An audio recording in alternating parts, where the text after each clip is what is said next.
What's up, guys? Welcome back to the Comics Clash. It's Isaiah. I just finished watching Ant-Man the Wasp: Quantumania, so today I'm going to be giving you guys my full spoiler review on the movie. So if you haven't seen it yet, spoiler warning, and make sure to go check it out because I actually quite enjoyed it, and don't listen to what the critics say because I think I'll have a fun time with it. But let's dive into the spoiler review and talk about Ant-Man the Wasp: Quantumania.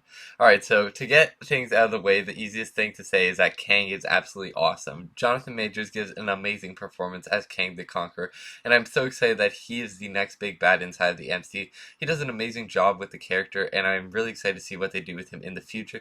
The post-credits scene teased a lot of great things with Kang, and I'm just really excited to see what they do with this character and how there's going to be so many variants coming up. But yeah, overall his performance was absolutely amazing in this film. He's menacing, and he's absolutely badass, and I absolutely loved him in the movie.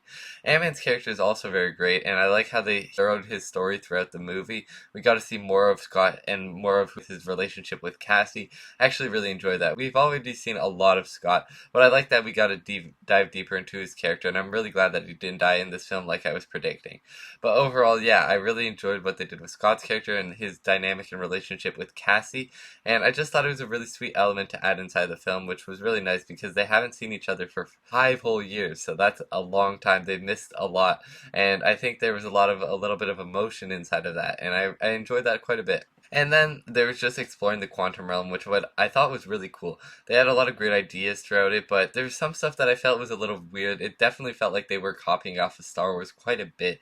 Like, you could see a lot of things that were just parallels to the Star Wars prequel trilogy, like how they had like those speed biker things inside the quantum realm, all the different types of characters, like they would be representing different aliens inside of Star Wars. So you could see a lot of parallels throughout the entire film. But I thought it was cool how they did the world building of the quantum realm, and I think it's just a cool place to kind of explore inside the future of the MCU because there's probably so many different universes throughout the quantum realm because it's just such a small realm, right? So there could be quantum realms throughout the entire Earth. They were probably just in like one little thing, right? I don't really know, but it felt like there could have been a lot more to explore, and we will probably explore a lot more in the future, which I'm very excited to see. But yeah, I did have quite a few issues with the film. First off, MODOK actually sucked. I didn't like him in the film at all. There was quite a few jokes in there, but I didn't like that it was Darren that was MODOK. I think that was a waste of a character and that he just died in the film. It just didn't feel right. I thought MODOK could have been a really strong villain, and it would have been nice to see him inside of the MCU maybe later on, but I think they just kind of wasted his character and just throwing him in here just to get a couple more people to see the film.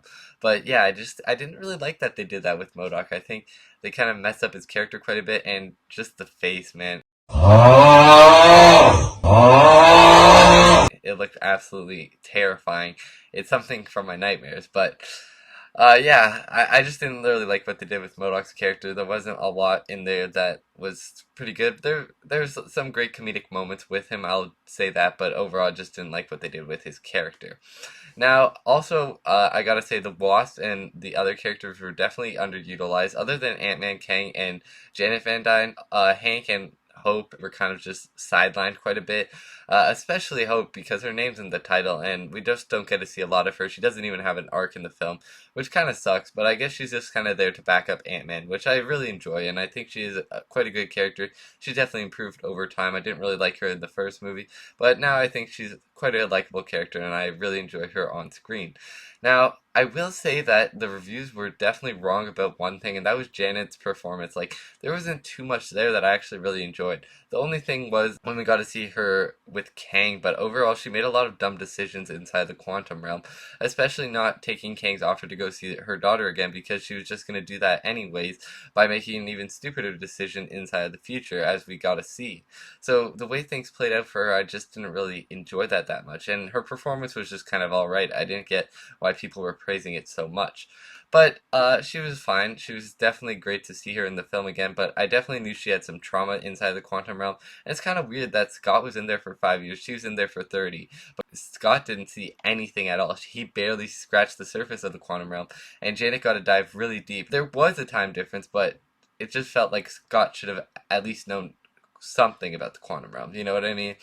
But yeah, there's a lot of great things inside the film that I really enjoyed. Now, Bill Murray, he was definitely like they didn't really need to add him in the film. It was just like some kind of cameo to get some more people watching as well.